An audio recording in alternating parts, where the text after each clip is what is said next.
Holiday season, a group of hunters in central New Jersey are doing their part in feeding families in need while also keeping the deer population at bay. Our friends at Newsy show us how they're actually helping deliver 2.2 million quarter-pound servings of fresh food to food banks.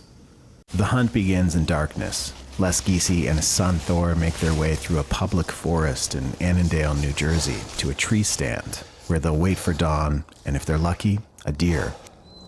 We settle in 25 feet above the ground, watching the sun rise through the trees. After about 4 hours and no deer, we call it a day, meeting up again on the trail with Thor's dad, Les, who also came up empty.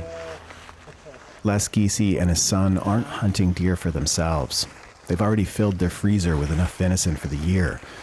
Any deer they get from now on will instead feed families in need.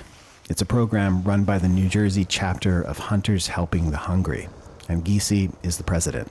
And right now we're doing roughly 25,000 pounds of venison a year, pretty close to 100,000 meals across the various food banks and pantries of New Jersey.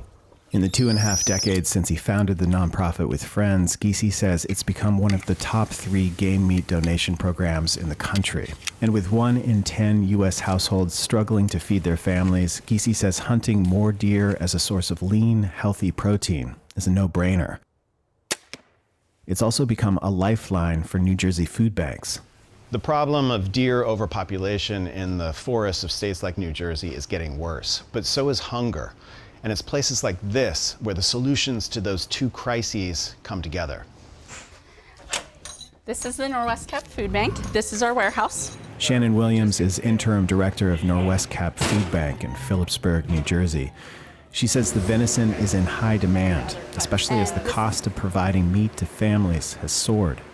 With the pandemic, and now with the food inflation and the costs rising on everything, it's been very difficult, and the need has just continued to rise. And we're doing our best to keep food coming in and out as quickly as we can. From the Rockies to New England and the Deep South, white-tailed deer populations have exploded in recent decades. After being decimated by hunters in the 1930s, deer have made a stunning recovery, increasing 1,000-fold in less than 100 years. In the process, imperiling the same ecosystems that have sustained their recovery. So this is a typical forest in central New Jersey. What you see here, you'll find pretty much throughout the region. And what's noteworthy is the absence of any living things in the understory. Jay Kelly is a biologist at Raritan Valley Community College. He says more and more deer squeezing into smaller and more fragmented forests is sending the entire ecosystem into free fall. The good news is that once deer populations are reduced, the forest recovers. But the number of hunters in the U.S. has been in steady decline since its peak in the 1980s. And in order to process the meat for food banks, you need USDA-certified butchers like J.B. Person's family-owned Game Butchers in Lebanon, New Jersey. We probably average about 100 deer. I mean, they come pick up the meat, and it sits in their freezers for only maybe a week or two, and it's distributed and it's gone. So that venison ends up at food banks like this one.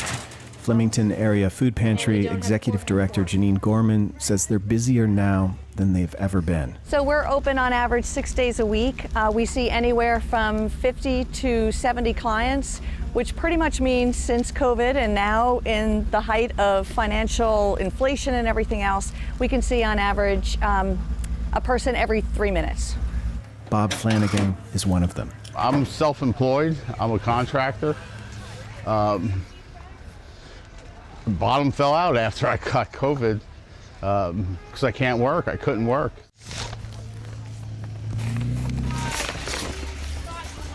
There's the venison. I'll mix it up with tomato sauce and stuff like that and make a spaghetti. It's a rare thing for one crisis to help solve another.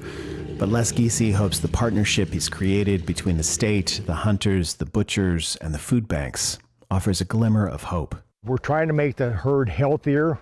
We're trying to make the forest healthier. We're trying to make some of the less fortunate people have some protein, low-fat meat. Win-win all the way around. Sam Eaton, Newsy, Annandale, New Jersey.